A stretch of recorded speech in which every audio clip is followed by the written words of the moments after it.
चलिए बच्चों, तो पहला हमने देखा क्या, एसिटिलीकरण। अब दूसरे की बात करते हैं।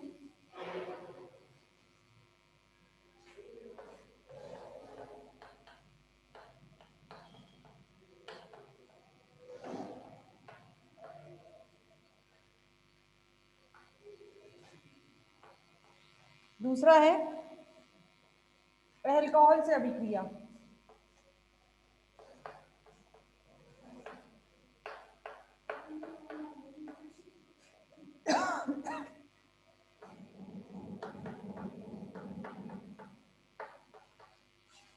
दूसरा क्या है, अल्कोहल से अभिक्रिया। अब देखिएगा इधर,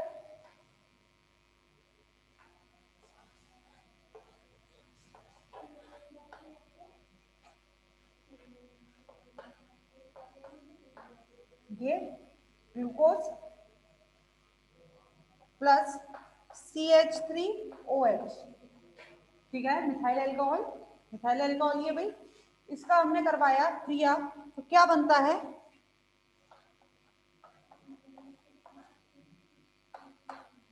OH में OCH3, क्या बन गया ये, CH3 OCH3 इससे जुड़ गया, ठीक है। और ये क्या बन जाएगा, H2O बन जाएगा भाई, ठीक है। OCH3 इससे जुड़ गया, क्या बच गया इसके पास, H2O। क्लियर, ठीक है। और ये क्या होता है, इसको हम कहते हैं ग्लूकोसाइड। क्या कहेंगे इसको, मिथाइल ग्लूकोसाइड। तो ये आपको क्या याद रखना है इसमें, आपको इसमें याद ये रखना है कि जब भी कोई शर्करा या मोनोसैकेराइड शर्करा, जब भी मोनोसैकेराइड शर्करा अल्कोहल के साथ क्रिया करती है, तो ये किसका निर्माण करती है, ग्लूकोसाइड का निर्माण ये करती है, ठीक है। जब भी मोनोसैकेराइड शर्करा अल्कोहल के साथ क्रिया करती है, तो ये किसका निर्माण करती है बच्चों, ये ग्लूकोसाइड का निर्माण करती है। क्लियर, ठीक है। तो पहला क्या हो गया अपना, अल्कोहल से अभिक्रिया।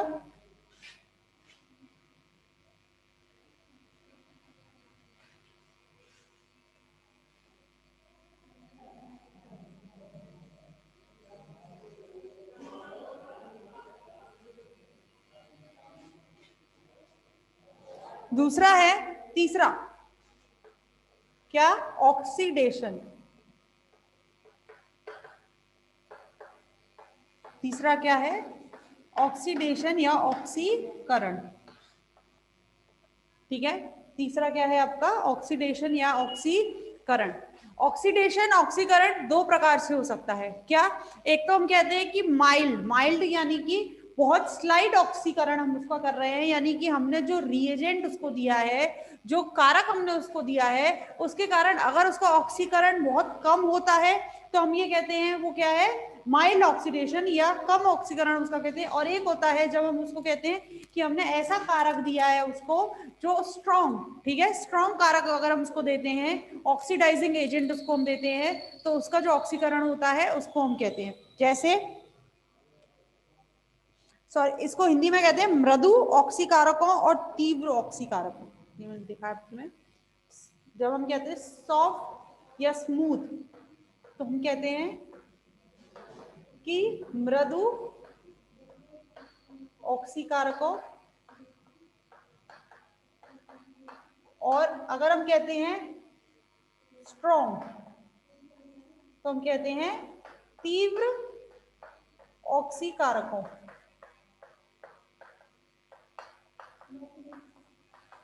ठीक है। अच्छा, इन दोनों में अंतर क्या होता है बच्चों,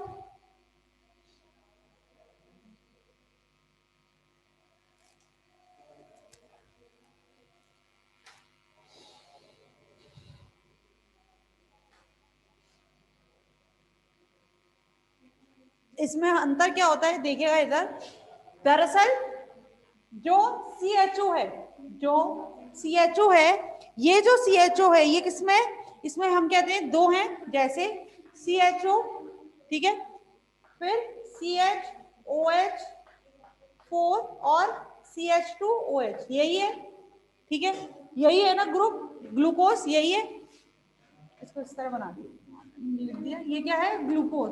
अब हमने इसको दिया है माइल्ड यानी कि मृदु ऑक्सीकारक। तो मृदु ऑक्सीकारक में क्या हो सकते हैं, मृदु ऑक्सीकारक है अपने जैसे मान लो ब्रोमीन वाटर, ब्रोमीन वाटर। तो ये क्या होते हैं बच्चों, दो तरीके से हो सकता है, मैंने आपको बोला। तो पहली बार में तो मृदु है तो केवल ये, केवल एल्डिहाइड ग्रुप। क्यों, एल्डिहाइड ग्रुप का ज्यादा, भाई देखो होता क्या है, CHOH होता है किसमें, एल्डिहाइड में, और एल्डिहाइड होता है किसमें, एसिडिक ग्रुप में। इस तरह से इनका ऑक्सीडेशन होता है। तो हम कह रहे हैं मृदु है तो CHO किसमें बदल जाएगा, COOH में, यानी कि केवल एक का होगा COOH, CHOH4 और CH2OH। पहली बार में जब ये मृदु ऑक्सीकारकों से जब इसका ऑक्सीडेशन होगा, ऑक्सीकरण होगा, तो केवल जो एल्डिहाइड वाला ग्रुप है वो किसमें बदलेगा, एसिड ग्रुप में बदलता है। ठीक है, और क्योंकि ग्लूकोज है तो ये बन जाता है ग्लूकोनिक एसिड।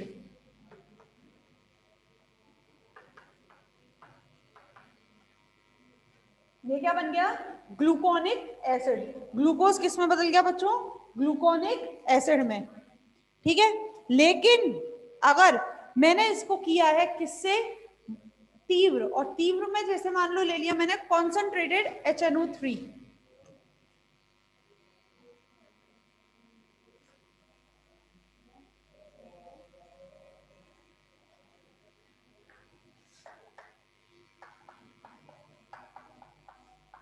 ठीक है, कॉन्सेंट्रेटेड HNO3। तो ये पहले बनाएगा ग्लूकोनिक एसिड, और दोबारा जब मैं एक बार और करूंगी तो बचा हुआ यानी कि ये भी CH2OH, और इसका अलावा जो CHOH ना, क्या CH2OH जो इसमें OH है, ये भी किसमें, ये भी ऑक्सीडाइज्ड हो जाएगा, ऑक्सीकृत हो जाएगा, और ये बन जाएगा इस तरह से। हाँ, कुछ और भी ले सकते हैं बच्चों, जरूरी नहीं है ब्रोमीन लेंगे आप, ब्रोमीन के अलावा आप और भी ले सकते हैं जो मृदु होते हैं लेके। ठीक है, जिससे क्या हो, केवल कम ऑक्सीडेशन हो। और भी कारक होते हैं, ब्रोमीन वाटर होता है। ठीक है, और मैं बताती हूँ, मैग्नीशियम की प्रेजेंस में भी किया जाता है, Mg की प्रेजेंस में भी किया जाता है। ब्रोमीन जैसे हमने ब्रोमीन लिया, ऐसे ही मैग्नीशियम की प्रेजेंस में भी किया जाता है। तो जरूरी नहीं है केवल ब्रोमीन, ब्रोमीन वाटर मैंने एग्जाम्पल बताया है आपको।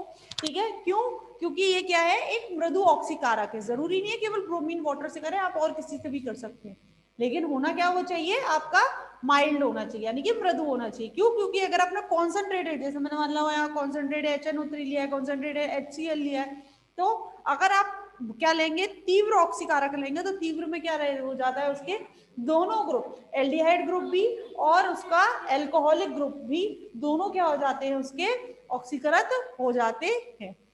ठीक है ना, चलो और कोई डाउट किसी को।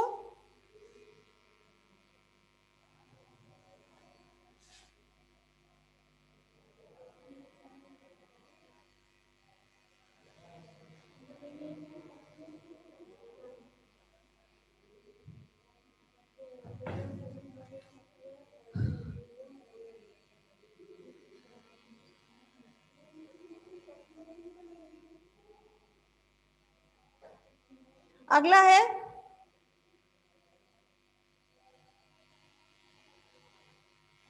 अपचयन। अच्छा, एक चीज और अब मैं बताऊंगा आपको, अभी जब हम आगे पढ़ेंगे तो आगे आपका रिड्यूसिंग और नॉन रिड्यूसिंग शुगर आएंगे। रिड्यूसिंग शुगर और नॉन रिड्यूसिंग शुगर, रिड्यूसिंग शर्करा और नॉन रिड्यूसिंग शर्करा। रिड्यूसिंग शर्करा और नॉन रिड्यूसिंग शुगर या नॉन रिड्यूसिंग शर्करा, ये क्या होते हैं, दरअसल अगर एल्डिहाइड ग्रुप, कीटोन ग्रुप या एल्कोहलिक ग्रुप कुछ प्रेजेंट है, एल्कोहलिक मतलब जो हम बात करते हैं नीचे वाला जो CH2 है, जैसे हम बात करें ऐसे, अगर ये प्रेजेंट है तो शर्करा क्या है, रिड्यूसिंग शर्करा है। और अगर ये सब प्रेजेंट नहीं है, जैसे फॉर एग्जाम्पल मैं आपसे बात करती हूँ, जब हम रिंग स्ट्रक्चर बात करते हैं ठीक है। तो जो एल्डिहाइड ग्रुप होता है वो किसमें बदल गया, OH में बदल गया है या नहीं है, यानी कि उसके पास कोई फंक्शनल ग्रुप नहीं है, नहीं है ना, तो ये कैसा हो जाएगा, नॉन रिड्यूसिंग है, ये कैसा है, नॉन रिड्यूसिंग हो जाता है। तो वही बात मैं आपसे यहाँ कर रही हूँ कि जब कोई फंक्शनल ग्रुप उसके पास नहीं रहता है, यानी कि किसी के साथ क्रिया करने के लिए जब उसके पास नहीं रहता, ऑक्सीडाइज्ड वो नहीं हो सकता, तब वो क्या हो जाता है, नॉन रिड्यूसिंग शुगर। तो ऐसी जो शुगर होती है, केवल जो रिड्यूसिंग शुगर होती है, वो कौन से सॉल्यूशन में, कुछ रिएजेंट होते हैं, जैसे फेलिंग सॉल्यूशन है, ठीक है, बेनेडिक्ट रिएजेंट है, ये भी आगे आएंगे आपके और बहुत अच्छे से जब मैं आपको बात करूंगी, जब हम सारी शुगर पढ़ लेंगे, यानी कि आपकी ऑलिगोसैकेराइड पॉलीसैकेराइड जब पढ़ लेंगे उसके बाद आएंगे ये। तो फेलिंग सॉल्यूशन है, बेनेडिक्ट रिएजेंट है, ये सब क्या होते हैं, ये सब ऐसे सॉल्यूशंस हैं, ये ऐसी क्रियाएं हैं जिसमें हम पता लगा लेते हैं कि आपको दिया गया शुगर रिड्यूसिंग है या नॉन रिड्यूसिंग है। ये आपका केमिस्ट्री में, मतलब बायोकेमिस्ट्री में, फिजियोलॉजी में ही ये क्या है आपका, ये आपका रिएक्शन भी होता है, ये आपको प्रैक्टिकल भी होता है कि आपको कोई शुगर सॉल्यूशन दे दिया जाएगा और आपको पता लगाना होता है कि वो रिड्यूसिंग है कि नॉन रिड्यूसिंग है। तो उसको पता लगाने के लिए हम क्या करते हैं, फेलिंग सॉल्यूशन बेनेडिक्ट रिएजेंट से उसकी क्रिया करवाते हैं, जिससे हमें पता जाता है अगर रिड्यूसिंग है तो वो आपका कलर शो करता है, और अगर वो नॉन रिड्यूसिंग है तो वो इनकी प्रेजेंस में, यानी कि फेलिंग सॉल्यूशन बेनेडिक्ट रिएजेंट्स की प्रेजेंस में कलर शो नहीं करता है। तो उससे हमें पता जाता है कि शुगर जो है, शर्करा है, वो कैसी है, नॉन रिड्यूसिंग है। आ रही है बात समझ में, ठीक है। तो वो हो जाती है आपकी रिड्यूसिंग शुगर और नॉन रिड्यूसिंग शुगर। क्लियर, ये हम बात करेंगे तब वहां पे आपको बताएंगे। अब हम बात कर रहे हैं किसकी, रिडक्शन की, ठीक है। अब हम बात कर रहे हैं किसकी, रिडक्शन की, अपचयन।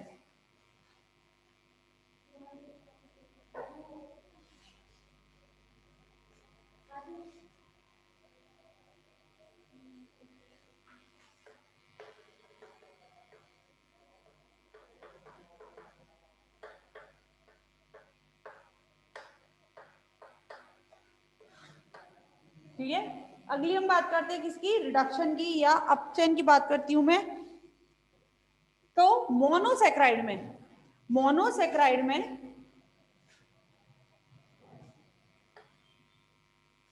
मोनोसेक्राइड इंग्लिश में लिख देना बच्चों, इतना तो आपको समझ में आता है।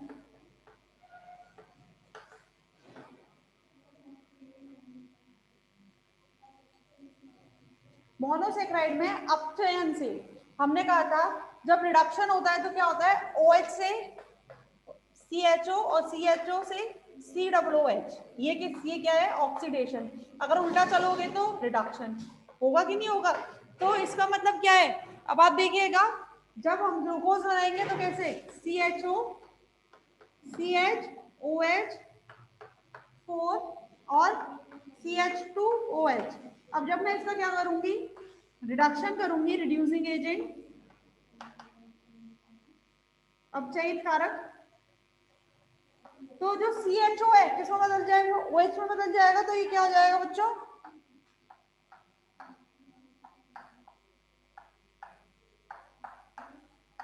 हो जाएगा, यानी क्या बन गया, पॉलीहाइड्रिक एल्कोहल। क्या बन जाता है, पॉलीहाइड्रिक एल्कोहल।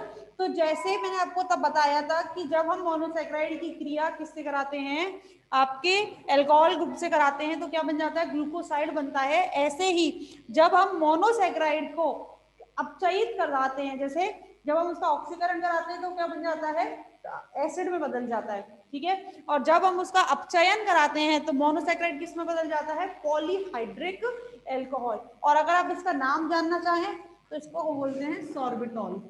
ग्लूकोज किस में बदल गया, आफ्टर रिडक्शन, अपचयन के बाद ग्लूकोज किस में बदल जाता है, सॉर्बिटॉल।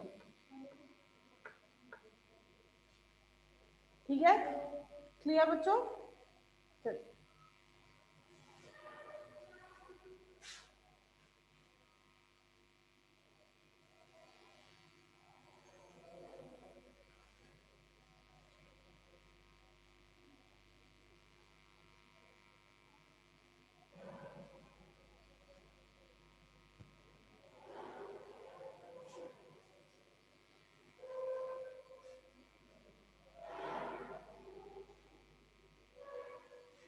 अगला है हाइड्रोजन साइनाइड से अभिक्रिया, ठीक है। अगला क्या है, हाइड्रोजन साइनाइड से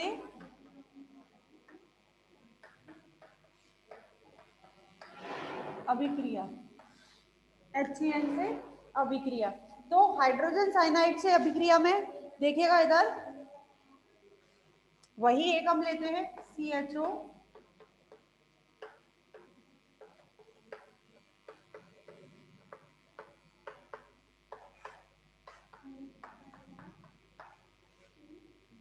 इसमें क्या बन जाएगा आप देखिएगा,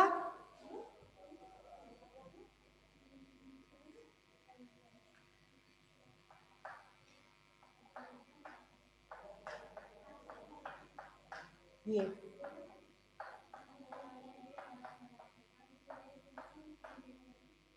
ग्लूकोज ने किससे, हाइड्रोजन साइनाइड से इसने क्रिया करा और क्या बन गया इसका, ग्लूकोज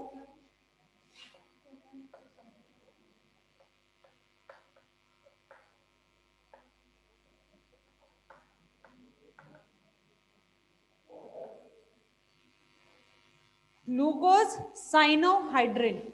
क्या बोलते हैं हम इसको, ग्लूकोज साइनोहाइड्रिन।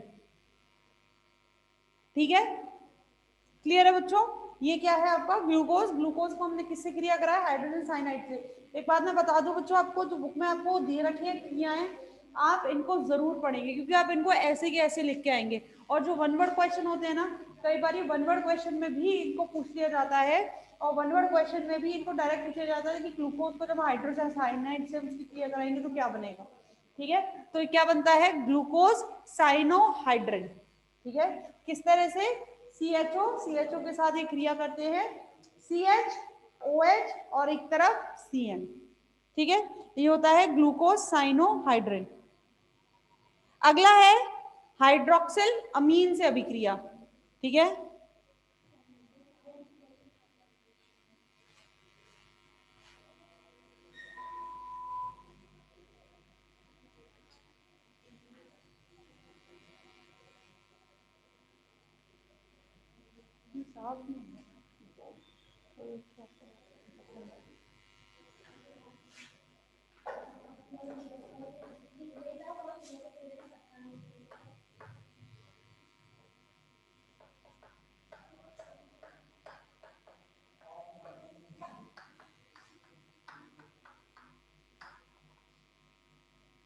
अगला क्या है, हाइड्रोक्सिल अमीन से अभिक्रिया। हाइड्रोक्सिल अमीन किसे कहते हैं, NH2OH। ठीक है,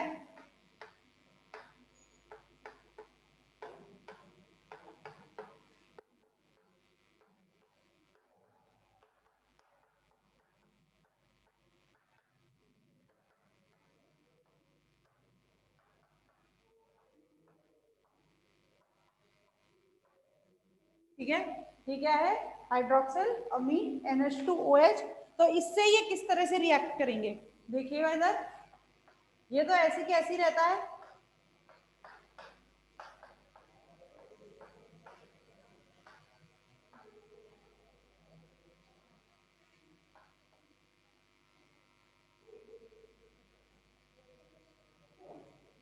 ONH2।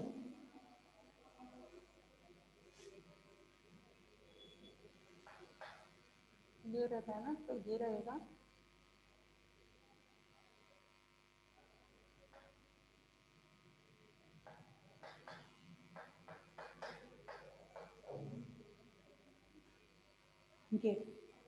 ये CONH और ये रहेगा आपका प्लस H2O।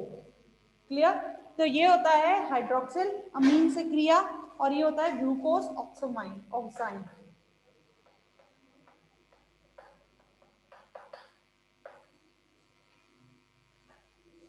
क्या है ये, ग्लूकोज ऑक्साइन, कि जब ग्लूकोज हाइड्रोक्सिल अमीन से क्रिया करता है तो क्या बनाता है, ग्लूकोज ऑक्साइन।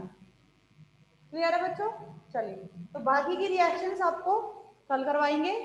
ठीक, जितनी आपको आज कराई हैं आप प्लीज इनको सबको पढ़िए। मैं आपको फिर कह रही हूँ कि आपको ये पढ़नी पड़ेंगी, ठीक है ना। हमने भी ये याद ही की है, कुछ पढ़ी ही है, हालांकि समझी भी है जो मैंने भी आपको समझाया है, लेकिन फिर भी ये रिएक्शंस आपको मगअप करनी पड़ती हैं। ठीक है, और वो कैसे, आप इनको एक बार खुद से करिए, सबको पढ़िए, और फिर ये आपको धीरे धीरे हो जाएगी, जैसे धीरे धीरे हमें हो गई ऐसे आपको। ठीक है, चलिए बाकी का कल कराएंगे।